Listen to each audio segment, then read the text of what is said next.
Hello बच्चों, तो कैसे हो आप लोग। आई होप आप सभी ठीक होंगे, अच्छे से एंजॉय कर रहे होंगे। तो आपका स्वागत है मेरे YouTube channel chemistry bye Dabaria sir में। तो जैसा कि आपको पता था, लास्ट वीडियो में मैंने एक अनाउंसमेंट करी थी कि अपन नया चैप्टर स्टार्ट करेंगे, मोल कॉन्सेप्ट। तो आज से इस लेक्चर में अपन स्टार्ट करने जा रहे हैं अपनी नई सीरीज मोल कॉन्सेप्ट जीरो से हीरो। तो देखो, जो अपने पास मोल कॉन्सेप्ट चैप्टर है अपनी फिजिकल केमिस्ट्री का सबसे इंपॉर्टेंट पार्ट रहता है। ठीक है, इसमें डायरेक्टली नहीं तो कम से कम इनडायरेक्टली क्वेश्चन तो आते ही आते हैं। अभी क्या हो रहा है, अभी के लेटेस्ट में कि जो मैक्सिमम एग्जाम में क्या होता है, अभी मोल कॉन्सेप्ट से डायरेक्ट क्वेश्चन नहीं आ रहे, तो जो क्वेश्चन आता है ना वो इनडायरेक्टली आता है। अब देखो, जो मोल कॉन्सेप्ट चैप्टर है ना, फिजिकल केमिस्ट्री के हर चैप्टर से रिलेटेड रहता है। तो यहाँ से इसको समझना अपने लिए बहुत ज्यादा इंपॉर्टेंट हो जाता है, क्योंकि जो मोल कॉन्सेप्ट में क्या होता है, हर चीज में क्या होती है, डेरिवेशन आती है। तो बच्चों को यहाँ पे सबसे ज्यादा क्या आती है, थोड़ी प्रॉब्लम आती है। तो अपन क्या करेंगे, इस सीरीज में हर चीज को इजी वे में और एकदम एग्जाम ओरिएंटेड वे में स्टडी करेंगे। तो देखो, जो मोल कॉन्सेप्ट वाला चैप्टर है ना, ये अपने पास जो 11th की एनसीईआरटी की बुक होती है उसके अंदर पहला चैप्टर होता है some basic concept of chemistry. उसके अंदर क्या होता है कि जैसे अपन स्टार्टिंग में उसमें क्या पढ़ते हैं, जैसे हेटेरोजेनियस मिक्सर पढ़ लिया, होमोजेनियस मिक्सर के बारे में पढ़ लिया, थोड़े से कुछ लॉज वगैरह होते हैं उनके बारे में पढ़ लिया, कुछ यूनिट होती है एंगस्ट्रॉन, पिकोमीटर की वैल्यू कितनी होती है मीटर में, वगैरह वगैरह, इनके बारे में पढ़ लिया। ठीक है, इसके बाद में अपन स्टार्ट करते हैं मोल कॉन्सेप्ट। देखो, वो पहले वाला पार्ट है ना, वो अपना थ्योरेटिकल पार्ट है, तो अपन उसको ज्यादा स्टडी नहीं करेंगे। यहाँ पर अपन सीधा फोकस करेंगे अपने पास मोल कॉन्सेप्ट से। तो देखो, जो मोल कॉन्सेप्ट है अपने पास, ये मोल वर्ड आया कहाँ से। ठीक है, जो मोल वर्ड है ना अपने पास, ये केमिकल लाइफ का एक वर्ड है। इसमें क्या होता है, जैसे अगर मैं इसको थोड़ा सा अपनी रियल लाइफ से थोड़ा सा रिलेट करके बताऊं कि मोल में और जैसे रियल लाइफ में क्या रिलेशन होता है, कैसे अपन आइडेंटिफाई करेंगे। तो देखो, जैसे अपन कहीं पे भी कुछ सामान वगैरह खरीदने जाते हैं, जैसे केले वगैरह खरीदने जाते हैं, तो अपन जैसे दुकान वाले को क्या बोलते हैं कि मेरे को 2 दर्जन केले दे दो, तो वो तुम्हें क्या करेगा, 24 केले निकाल के दे देगा, लो सर 24 केले ले जाओ। अगर तुम किसी मतलब कहीं और पे जाओ, स्टेशनरी की शॉप पे जाओ, तुम उसको बोलो कि मेरे को 5 दर्जन क्या दे दो, पेंसिल दे दो, तो वो तुम्हें क्या करेगा, 60 पेंसिल निकाल कर दे देगा। ऐसे ही अगर तुम क्या करने जाओ, कुछ तेल वगैरह या फिर क्या बोलते हैं उसको, मिल्क वगैरह आ जाए या ऑयल वगैरह आ जाए, तुम इसको खरीदने जाते हो, तुम इसको क्या बोलोगे कि मेरे को 2 लीटर 3 लीटर वगैरह इतने मेरे को क्या दे दो, ऑयल और मिल्क दे दो। अगर तुम कुछ सॉलिड की चीज खरीदने जाते हो तो उसमें क्या बोलोगे, किलोग्राम में बोलोगे। तो ऐसे ही क्या होता है, जैसे अपनी रियल लाइफ में या जनरल लाइफ में क्या होता है, नंबर्स को एक फिक्स अरेंज में रखा गया है। उनके मतलब जैसे वॉल्यूम को मेजर करने के लिए अपन क्या रखते हैं, लीटर में रखते हैं। सॉलिड को मेजर करने के लिए अपन किस में करते हैं, किलोग्राम में करते हैं। और ऐसे कुछ ऑब्जेक्ट्स को या किसी काउंट को मेजर करने के लिए अपन उसको किस में रखते हैं, दर्जन वगैरह में रखते हैं। ऐसे केमिस्ट्री की लाइफ में या केमिकल लाइफ में कंपाउंड्स को मेजर करने के लिए अपन कौन से वर्ड का यूज लेते हैं, मोल वर्ड का यूज लेते हैं। ठीक है, तो आई होप तुम्हें इतना तो समझ में आया होगा कि मोल से और रियल लाइफ में क्या थोड़ा सा रिलेशन होता है। बट एक चीज याद रखना कि जो मोल वर्ड होता है ना, अपन इसको कभी भी रियल लाइफ में यूज नहीं करते हैं। क्यों? क्योंकि जो मोल वर्ड होता है ना, वो अपने लिए सिर्फ माइक्रोस्कोपिक पार्टिकल्स के लिए होता है। मोल कभी भी मैक्रोस्कोपिक पार्टिकल के लिए यूज नहीं होता।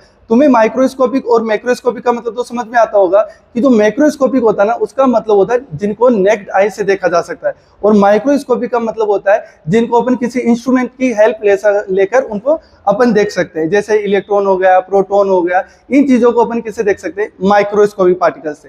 तो देखो इधर एक बात सुनना, अगर मैं बात करूं 1 मोल का मतलब क्या होता है कि 1 मोल में कितने नंबर ऑफ पार्टिकल्स होते हैं, तो इसकी एक डेफिनेशन होती है। देखो, ये डेफिनेशन लिखी हुई है, मैं बताता हूं तुम्हें, देखो उसको ध्यान से देखना। 1 mole of any substance is defined as an amount of substance किसमें, ग्राम में, विच contains as many particles as there are atoms in 12 gram of C12 isotope। देखो, तुम्हें पढ़ने पे थोड़ा बहुत समझ में आ रहा होगा, अगर नहीं भी समझ में आ रहा तो देखो मैं समझाता हूं। यहाँ पे क्या बोल रहा है कि अगर तुम्हारे पास, तुमने क्या करा है, C12 आइसोटोप, जो कार्बन होता है ना, C12 होता है, C14 होता है, C12 कार्बन वालों के तुमने कितने ग्राम लिए, 12 ग्राम लिए। ठीक है, उस 12 ग्राम का कोई तुमने सब्सटेंस लिया, कार्बन लिया, उसके अंदर जितने नंबर ऑफ पार्टिकल्स है, जितने नंबर ऑफ एटम्स होंगे, उसके बराबर क्या लिया तुमने, कोई दूसरा सब्सटेंस लिया। ठीक है, फिर से सुनना, C12 आइसोटोप के तुमने कितने ग्राम लिए, 12 ग्राम लिए। देखो मैं लिखता हूं इसको, कौन सा लिया अपन ने, C12 आइसोटोप अपने पास। ठीक है, अपने पास क्या है, C12 आइसोटोप है। ठीक है, C12 आइसोटोप के अपने कितने ग्राम लिए, 12 ग्राम लिए। अब 12 ग्राम का अपने क्या लिए, इसमें बहुत सारे क्या होंगे, नंबर ऑफ पार्टिकल्स भी होंगे, कुछ एटम्स होंगे। मतलब इसमें जितने नंबर ऑफ पार्टिकल्स और एटम रहेंगे, इसके बराबर अपन क्या लेंगे, कोई दूसरा सब्सटेंस लेंगे। उस सब्सटेंस के अंदर जितने नंबर ऑफ पार्टिकल्स या एटम रहेंगे इन ग्राम में, किसमें, इन ग्राम में, वही उस सब्सटेंस का 1 मोल होगा। तो देखो थोड़ा सा इसको डिटेल में बताऊं। जैसे सपोज करो तुमने ये क्या लिया, C12 आइसोटोप का कोई तुमने 12 ग्राम लिया। इस 12 ग्राम में क्या है, बहुत सारे एटम और पार्टिकल्स है कार्बन, मैंने माना बहुत सारे, ठीक है। इसी के रेस्पेक्ट में तुमने इसी के बराबर कोई दूसरा सब्सटेंस लिया, ठीक है। इसके अंदर भी क्या है, सेम नंबर ऑफ पार्टिकल्स और एटम्स है। सेम तो नहीं होंगे, इसमें कार्बन होगा, इसमें कुछ और होगा, लेकिन जितने नंबर ऑफ पार्टिकल्स इसमें होंगे उतने ही नंबर ऑफ पार्टिकल्स इसमें भी रहेंगे। अब इन पार्टिकल्स का जो मास रहेगा ग्राम में, वो ही इस सब्सटेंस का 1 मोल होगा। समझ में आया होगा। तो ठीक है, देखो इसको थोड़ा सा न्यूमेरिकल वे में बताता हूं मैं तुम्हें कि यहाँ पे अपन को क्या बताया, उसने 12 ग्राम लिया। कितना ग्राम लिया, 12 ग्राम, और C12 का। अब यहाँ पे बहुत सारे कार्बन हो, कितने सारे, बहुत सारे, लेकिन अपन को पहले किसके लिए निकालना होगा, एक कार्बन के लिए निकालना होगा कि एक कार्बन का मास कितना होता है। तो देखो जब अपन कार्बन या किसी भी एटम का मास निकालने जाते हैं तो वो अपन किसकी हेल्प लेते हैं, मास स्पेक्ट्रोमेट्री एक होता है, टेक्निक होती है जिसकी हेल्प से अपन क्या करते हैं, किसी भी अननोन कंपाउंड का मास मेजर करते हैं। तो यहाँ पे क्या करेंगे, सबसे पहले अपन क्या मेजर करेंगे, from mass spectrometry,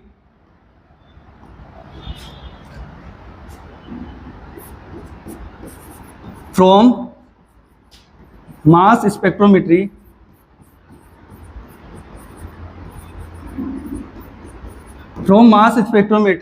mass of 1 carbon atom. ठीक है, देखो मास स्पेक्ट्रोमेट्री की हेल्प से अपन ने क्या करा, एक कार्बन का मास कैलकुलेट करा। अब वो कितना होता है, वो अपने पास आता है 9.962 इंटू 10 की पावर -23। कितना आता है, सॉरी ये थोड़ा सा मिस्टेक हो गया यहाँ पे, वो होता है अपने पास 1.9923 इंटू 10 की पावर -23 ग्राम। ये किसकी बात हो गई अपने पास, ये बात हुई है 1 ग्राम, एक कार्बन की। लेकिन अपने पास टोटल कार्बन कितने हैं, 12 कार्बन है, मतलब 12 ग्राम है। अब 12 ग्राम में कितने नंबर ऑफ कार्बन होंगे, तो अपन उसको निकालना होगा। तो देखो कैसे निकालते हैं, इधर देखो अपने पास कितने के लिए आ गया, एक कार्बन के लिए आ गया। तो अपने पास देखो इधर, एक मिनट, हाँ देखो जो 1.9924 आया है वो अपने कितने कार्बन का मास है, एक कार्बन का मास ऑफ 1 कार्बन एटम। ठीक है, लेकिन अपन को कितने के लिए निकालना है, 12 ग्राम के लिए। तो देखो इधर 12 ग्राम में कितने, C12 नंबर ऑफ आइसोटोप होंगे। C12 के कितने आएंगे, कुछ एटम्स आएंगे, उनका अपन को क्या निकालना होगा, मास निकालना होगा। तो देखो 12 ग्राम का निकालना है, यहाँ पे कितने का निकालना, अपन ने एक कार्बन का निकाला, तो कितना आ रहा है 1.924 निकाला है। तो आएगा कैसे, जब अपन क्या करेंगे, 12 ग्राम को किससे डिवाइड करेंगे, 1.9924 इंटू 10 की पावर -23। ठीक है, तब अपन कैलकुलेट करेंगे, तब अपने पास कितने का मास आ जाएगा, 12 ग्राम कार्बन का क्या आ जाएगा, मास आ जाएगा। तो इसको डिवाइड करो, देखो कितना आएगा, 12 है यहाँ पर, देखो यहाँ पे 1.9924 है। अगर मैं यहाँ पे 2 होता, अगर मेरे पास यहाँ पे कितना होता, 2 होता, तो कोई मैं इससे डिवाइड कर देता तो कितना आता, 6 आता। लेकिन अपने पास यहाँ पे कितना है, 1.9924 है। तो इसको मैं क्या करूंगा, ये 2 से मतलब 6 से थोड़ा सा ज्यादा आ जाएगा, तो वो जो अपने पास नंबर आएगा वो आएगा 6.023 इंटू 10 की पावर 23। आई होप तुम्हें इतना समझ में आया होगा कि अपन यहाँ पे क्या कर रहा है, अपने पास C12 के इतने नंबर ऑफ एटम्स आएंगे, ये जो अपने पास आ रहा है ये C12 के एटम्स होंगे, इतने नंबर ऑफ एटम्स होंगे, कितने में, 12 ग्राम में। तो देखो जो अपने पास ये नंबर आया ना, ये आया अपने पास number of atoms, number of carbon atom in 12 gram. ये लाइन ध्यान से देखना, ये वाली कितना आया, number of carbon atoms in 12 gram की, मतलब 12 ग्राम में अपने पास कितने नंबर ऑफ पार्टिकल्स होंगे। और जो नंबर ऑफ पार्टिकल्स कितने आ रहे हैं, 6.023 इंटू 10 की पावर 23। देखो इसको थोड़ा सा आगे मैं और अच्छे से समझाता हूं इसको। अपने पास कितना नंबर आया, 6.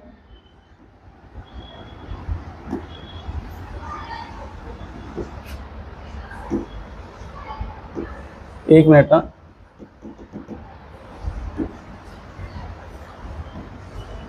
देखो इधर अपने पास कितना नंबर आया, 6.023 इंटू 10 की पावर 23। ठीक है, ये नंबर आया अपने पास। ये नंबर किसका आया कि अपने पास 12 ग्राम में कितने नंबर ऑफ पार्टिकल्स है, किसमें 12 ग्राम में कितने नंबर ऑफ कार्बन एटम है, यही आए ना। तो देखो इसको थोड़ा सा अच्छे से समझना। अपन ने जब डेफिनेशन पढ़ी थी उसमें अपन ने बोला था कि अगर जितने C12 आइसोटोप के अपन 12 ग्राम लेते हैं, अगर उसके रेस्पेक्ट में अगर कोई दूसरा सब्सटेंस ले उसी के बराबर, जो उस सब्सटेंस के नंबर ऑफ पार्टिकल्स आएंगे उनका जो मास होता है वही अपने पास कितना आता है, 1 मोल के बराबर आता है। ठीक है, तो देखो 12 ग्राम कार्बन एटम के बराबर कितने पार्टिकल्स आ रहे हैं, 6.023। तो जो ये वैल्यू आ रही है यही अपने पास किसकी वैल्यू होती है, 1 मोल की वैल्यू होती है। किसकी, 1 मोल की वैल्यू। तो अब यहाँ पे अपन क्या लिखेंगे, अपन यहाँ पे लिखेंगे 1 mole of any substance, 1 mole of any substance contains 6.023 into 10 की पावर 23 पार्टिकल। याद रखना, ठीक है। मतलब तुम्हारे पास कोई सा भी आ जाए, कोई सा भी सब्सटेंस आ जाए, अगर तुम्हें इतना बोला जाए कि उसके अंदर कितने नंबर ऑफ मॉल्स है, मतलब कितने नंबर ऑफ पार्टिकल्स है, तो हमेशा कितने नंबर ऑफ पार्टिकल्स होंगे, 6.023 इंटू 10 की पावर 23 पार्टिकल। इसका मतलब एक मोल में टोटल कितने नंबर ऑफ पार्टिकल्स होंगे, 6.023 इंटू 10 की पावर 23 पार्टिकल। अब देखो इधर, अब जो अपने पास ये नंबर आया ना, इस नंबर को अपन जाना जाता है, इस जो ये नंबर आ रहा है ना, इसको बोला जाता है अवोगाद्रो नंबर। कौन सा, अवोगाद्रो नंबर। और अवोगाद्रो नंबर को किससे डिनोट करते हैं अपन, इसको डिनोट करते हैं अपन, डिनोटेड बाई एन। ये तुम्हें याद रखना है, ये सिंपल चीज है कि एक मोल में कितने नंबर ऑफ पार्टिकल्स होंगे, 6.023 इंटू 10 की पावर 23 पार्टिकल। दूसरी चीज, इस नंबर को क्या बोला जाता है, इसको बोला जाता है अवोगाद्रो नंबर, और इसको किससे डिनोट करते हैं, एन से डिनोट करते हैं। ठीक है, इतनी चीजें याद रखना। बाकी अगर आगे अपन चलते रहते हैं, क्वेश्चन करेंगे इसमें। देखो इधर अब क्वेश्चन करते हैं इसका, या फिर थोड़ा सा एक चीज और बता दो इसी के बारे में तुम्हारे को। इसमें क्या होता है कि अपन ने पहले ही बोला था कि जो अपन 1 mole of any 1 mole of any substance, कितने पार्टिकल आएंगे भाई, 6.023 इंटू 10 की पावर 23। ठीक है, अब जो ये नंबर आ रहा है ना, ये अपने पास सिर्फ किसके लिए होगा, माइक्रोस्कोपिक पार्टिकल के लिए। अब माइक्रोस्कोपिक पार्टिकल कौन कौन से हो सकते हैं अपने पास, देखो इधर माइक्रोस्कोपिक पार्टिकल अपने पास क्या कौन से हो सकते हैं, इलेक्ट्रॉन, प्रोटॉन, न्यूट्रॉन, एटम भी हो सकता है अपने पास, मॉलिक्यूल हो सकता है, ठीक है, और अपने पास क्या हो सकते हैं, आयंस हो सकते हैं। सिर्फ इन्हीं के लिए ही अपन अपने पास क्या करते हैं, मोल को डिनोटेट करते हैं या मोल की वैल्यू कैलकुलेट करते हैं, कि अपने पास कोई इलेक्ट्रॉन आ जाए, प्रोटॉन आ जाए, न्यूट्रॉन आ जाए, या एटम आ जाए, या फिर अपने पास क्या आ जाए, मॉलिक्यूल आ जाए। सिर्फ इन्हीं के लिए अपन क्या कैलकुलेट करते हैं, मोल निकालते हैं। जनरल लाइफ में इसका यूज नहीं होता है। क्यों नहीं होता है, उसका मैं एक एग्जांपल बताता हूं तुम्हें, एग्जांपल से उसको समझाता हूं। जैसे सपोज करो तुमने क्या कि एक क्या करता है, कोई केले बेचने वाला, कोई फ्रूट्स बेचने वाला है, ठीक है। सपोज करो उसने क्या करता है कि वो एक दिन के, या मैं बोलूं कोई फ्रूट्स वाला है, वो क्या करता है, एक दिन के कितने केले बेचता है, 10 की पावर 6 बनाना सेल करता है। कितने, 10 की पावर 6 बनाना सेल करता है, ठीक है। और कितने दिन तक करता है, 100 ईयर तक करता है, 100 साल तक, ठीक है। मतलब कोई मतलब फ्रूट्स बेचने वाला है, वो 10 की पावर 6 बनाना सेल करता है पर डे, ठीक है। और कितने दिन तक करता है, 100 साल तक करता है। तो तुम बताओ वो 100 साल तक टोटल कितने केले सेल कर चुका होगा। तो पहले अपन को क्या करना, पता लगाना होगा कि एक साल में टोटल कितने दिन होते हैं। तो तुम्हें सभी को पता है, इन ए 1 ईयर टोटल दिन कितने होते हैं, 365 होते कि नहीं होते, ठीक है। अब क्या करो, 365 अपन को क्या निकालना है, टोटल निकालना है कि टोटल के लिए कितने बेच चुका होगा वो। 365 को 100 से, और पर डे में कितना बेच रहा है, 10 की पावर 6। तो इसको निकालो, कितना आएगा, 365 इंटू 100 इंटू 10 की पावर 6, कितना बनेगा बताओ जरा। 365 इंटू 10 की पावर 8। देखो इधर एक मोल में कितने आ रहे थे 10 की पावर 23 और यहाँ पे कितने आ रहे 10 की पावर 28, मतलब उसके आसपास भी नहीं है, क्योंकि जो अपने पास नंबर ऑफ मोल्स होते हैं ना वो किसी एक एटम में जितने नंबर ऑफ पार्टिकल्स प्रेजेंट होते हैं उसके बराबर होता है। लेकिन यहाँ पे तो अपने पास जो क्वांटिटी होती है ना वो बहुत ज्यादा होती है, वो उसके आसपास भी नहीं आ रहा, मोल के तो आसपास भी नहीं आ रहा। तो जो जनरल लाइफ में यूज करते हैं ना वो अपन यूज करते हैं क्विंटल, किलोग्राम, लीटर, मिलीलीटर, और जैसे डेसीमीटर हो जाता है अपने पास, और डेसीमीटर क्यूब, सेंटीमीटर क्यूब, इन यूनिट्स में अपन कैलकुलेट करते हैं। और मोल्स का वर्ड सिर्फ किसके लिए करा जाता है, माइक्रोस्कोपिक पार्टिकल के लिए। क्यों? क्योंकि वहां पे अमाउंट से पार्टिकल्स बहुत ज्यादा होते हैं। ठीक है, ये तुम्हें समझ में आया होगा। अब देखो जो अपन कैलकुलेशन करेंगे उसके लिए मोल के कौन कौन से फॉर्मूले अपन को यूज होते हैं। पहला फॉर्मूला जो सबसे कॉमन फॉर्मूला आता है एन का, अपन निकालते हैं नंबर ऑफ मोल्स का। देखो इधर सबसे common formula number of moles कैसे निकालते हैं। सबसे पहला फॉर्मूला होता है given mass divided by molar mass. सबसे ज्यादा यूज होगा ये वाला formula, given mass divided by molar mass. दूसरा इसमें फॉर्मूला होता है ये वाला ही, गिवन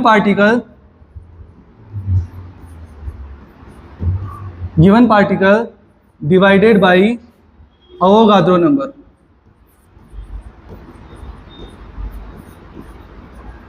ठीक है, एक तो ये होगा। दूसरा इसी में ये फॉर्मूला आ जाता है, मैं एन लिख देता हूं इसको, गिवन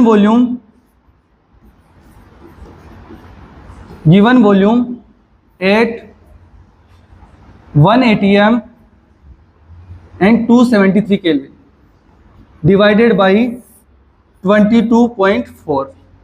ठीक है, लेकिन अगर अपन को बोला जाए कि अपने पास जो वॉल्यूम है वो किसमें, एचटीपी में। देखो एचटीपी में क्या होता है, पहले आईपीएससी क्या कंसिडर करके चलता था, जो 1 atm होता था उसी को उसने मतलब एचटीपी मतलब स्टैंडर्ड टेम्परेचर और प्रेशर कंसिडर करके चलता था। लेकिन अभी क्या कर रखा है, एचटीपी का मतलब होता है 1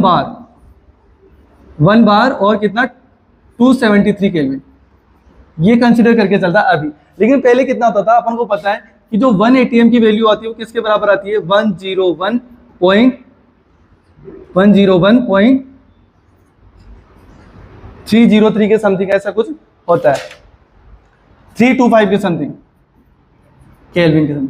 ठीक है, तो ये थोड़ा सा चेंजेस हुआ है। अगर मेरे पास n की वैल्यू यहाँ पे निकालूंगा तो कितनी आएगी, given volume at 1 atm, given यहाँ पे वॉल्यूम और नीचे आ जाएगा 20.7। बस इतना सा चेंजेस होता, बाकी कुछ चेंजेस इसमें होता नहीं है। क्या क्या देखो फॉर्मूला याद रखना। पहला formula number of moles equals to given mass divided by molar mass. N का फॉर्मूला दोबारा होता है कि अगर अपन को पार्टिकल्स दे रखा होता है तब अपन क्या निकालते हैं, given particle divided by Avogadro number. अगला फॉर्मूला होता है अपने पास given volume at 1 atm at 273 kelvin divided by 22.4।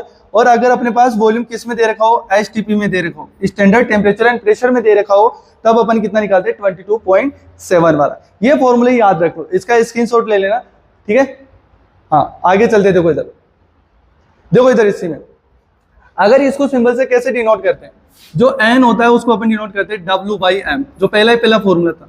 ठीक है, दूसरा अपने पास फॉर्मूला कैसा है, n equals to n divided by n। ठीक है, एक फॉर्मूला अपने पास आया था n equals to volume divided by 22.4, और एक फॉर्मूला आया था अपने पास v जब कब अपने पास किस पे दे रखा हो, एचटीपी में दे रखा हो, तो कितना आएगा 22.7। ठीक है, इतना समझ में आया। अब देखो इसमें एक n का फॉर्मूला होता है, जब अपन बेसिक कॉन्सेप्ट ऑफ केमिस्ट्री पढ़ते हैं तो वहां पे नंबर ऑफ मोल्स का एक फॉर्मूला होता है। वो कहां से आता है अपने पास, वो आता है मोलरिटी से। मोलरिटी इक्वल्स टू क्या होता है, number of moles divided by volume, किसमें, लीटर में। ठीक है, तो देखो अगर मैं n निकालूंगा तो कितना आ जाएगा मेरा, मोलरिटी इनटू वॉल्यूम, वॉल्यूम किसमें, लीटर में। मैक्सिमम ज्यादा फॉर्मूले इसमें भी यूज होते हैं। ठीक है, कई न्यूमेरिकल में ये वाला फॉर्मूला बहुत ज्यादा यूज होता है। जब अपन सॉल्यूशन वगैरह वाला चैप्टर पढ़ते हैं तो वहां पे सबसे ज्यादा फॉर्मूला यूज होता है ये वाला, molarity equals to n divided by volume in litre. ठीक है, इतना समझ में आया होगा। ये बात होगी अपने पास फॉर्मूले की। ठीक है, देखो अब अपन क्या करेंगे, अब मोल के लिए अपन मोल पढ़ रहे हैं कि अपन ने मोल का फॉर्मूला निकाल दिया कि मोल के कितने फॉर्मूला है, नंबर ऑफ पार्टिकल्स के लिए निकाल दिया। जब अपन को पार्टिकल दे रखा हो, जब अपन को वॉल्यूम दे रखा हो, जब अपन को मोलरिटी दे रखी हो, तब अपन ने फॉर्मूले देख लिए। अब आगे चलते हैं। तो देखो जो अपन पढ़ते हैं ना मोल किसके लिए पढ़ते हैं, कुछ फंडामेंटल पार्टिकल्स होते हैं। उस फंडामेंटल पार्टिकल्स का सिंबल क्या होता है, उन पे चार्ज कितना होता है और उनका मास कितना होता है। अब देखो उसके लिए मैं एक चार्ट बनाता हूं तो तुम अच्छे से देखना इसको। सबसे पहले देखो, सबसे पहले अपने पास पार्टिकल कि कौन कौन से पार्टिकल होते हैं। दूसरा आ जाता है उन पे सिंबल क्या होता है, ठीक है। तीसरा आ जाता है उन पे चार्ज क्या होता है, या फिर पहले मास की बात कर लेते हैं, फिर लास्ट में अपने पास क्या आ जाता है, चार्ज। ठीक है, देखो इधर देखो सबसे पहले देखो तो पार्टिकल होते हैं। पार्टिकल कौन कौन से होते हैं अपने पास, इलेक्ट्रॉन, प्रोटॉन, न्यूट्रॉन, यही होते हैं। तो सबसे पहले अपने पास कौन सा आ जाता है, इलेक्ट्रॉन। सबसे पहले कौन सा आता है, इलेक्ट्रॉन। दूसरा अपने पास आ जाता है प्रोटॉन। तीसरा आ जाता है अपने पास कौन सा, न्यूट्रॉन। ठीक है, देखो इधर अब इसमें अपन को क्या करना होता है कि सिंबल का चार्ज क्या होता है, मतलब इलेक्ट्रॉन का सिंबल क्या होता है, यही होता है। तो सबसे पहले देखो जो इलेक्ट्रॉन का सिंबल होता है वो अपने पास कुछ ऐसा आता है, E-1 और 0। ठीक है, ऐसा होता है।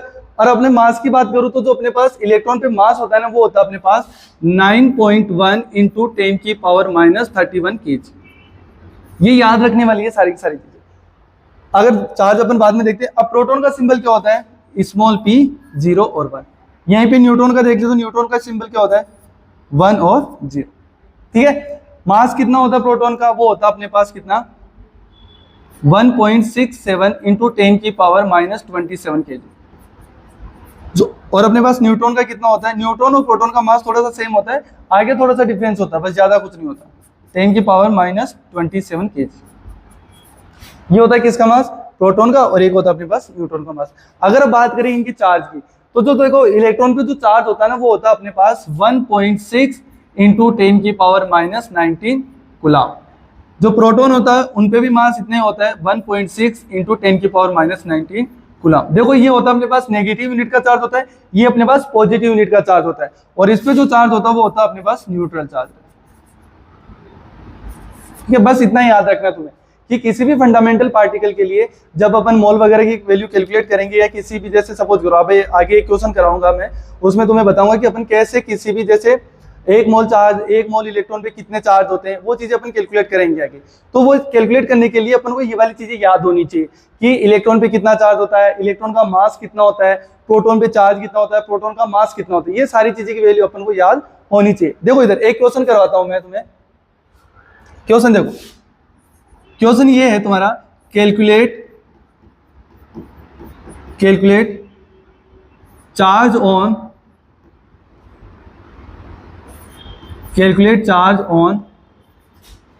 1 मोल ऑफ इलेक्ट्रॉन, कि 1 मोल इलेक्ट्रॉन पे कितना चार्ज होता है, ये अपन को कैलकुलेट करना है। तो करें स्टार्ट।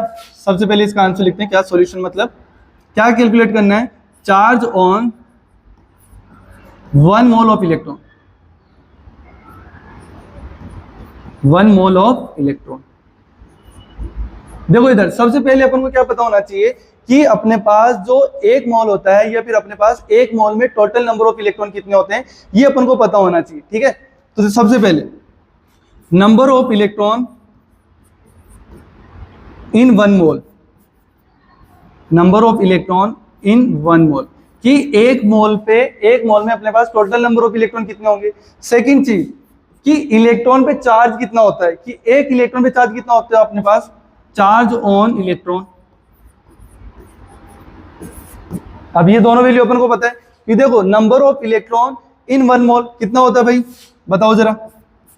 अरे सभी को पता ही है तो कि 1 मोल में अपने पास कहीं पे भी आ जाए हमेशा कितनी वैल्यू आएगी, 6.023 इंटू 10 की पावर 23। ठीक है, और चार्ज ऑन इलेक्ट्रॉन कितना होता है भाई, अभी तो लिखा था 1.6 इंटू 10 की पावर -19। ठीक है कूलम। अब सोल्व करो इसको, 10 की पावर 23, 10 की पावर -19, कितना बचेगा, 10 की पावर 4 आएगी, नहीं है, 10 की पावर 4। अब 6.023 इंटू 1.6 को जब अपन मल्टीप्लाई करते हैं तो ये अपने पास आता है 9.65 के आसपास। ठीक है। जब तुम इसको सोल्व करोगे तो अपने पास वैल्यू आती है 96500 कूलम। इसका मतलब क्या हुआ कि अपने पास 1 मोल इलेक्ट्रॉन पे कितना चार्ज होगा टोटल, वो होता है अपने पास 96500 कूलम। और ये वैल्यू होती है अपने पास किसके बराबर, 1 फेराडे के बराबर। ठीक है, तुम्हें इतनी सारी चीजें समझ में आई होगी। तो देखो आपने क्या क्या करा अभी तक कवर। सबसे पहले कि 1 मोल में अपने पास कितने नंबर ऑफ पार्टिकल्स होंगे, वो याद रखना 6.023 इंटू 10 की पावर 23। दूसरी चीज अपन ने कुछ फॉर्मूले कैलकुलेट कर, फॉर्मूले निकाले कौन कौन से, नंबर ऑफ मोल्स के लिए जब अपन को क्या दे रखा हो, गिवन मास दे रखा हो, तब अपन क्या निकाले, नंबर ऑफ मोल्स निकाले।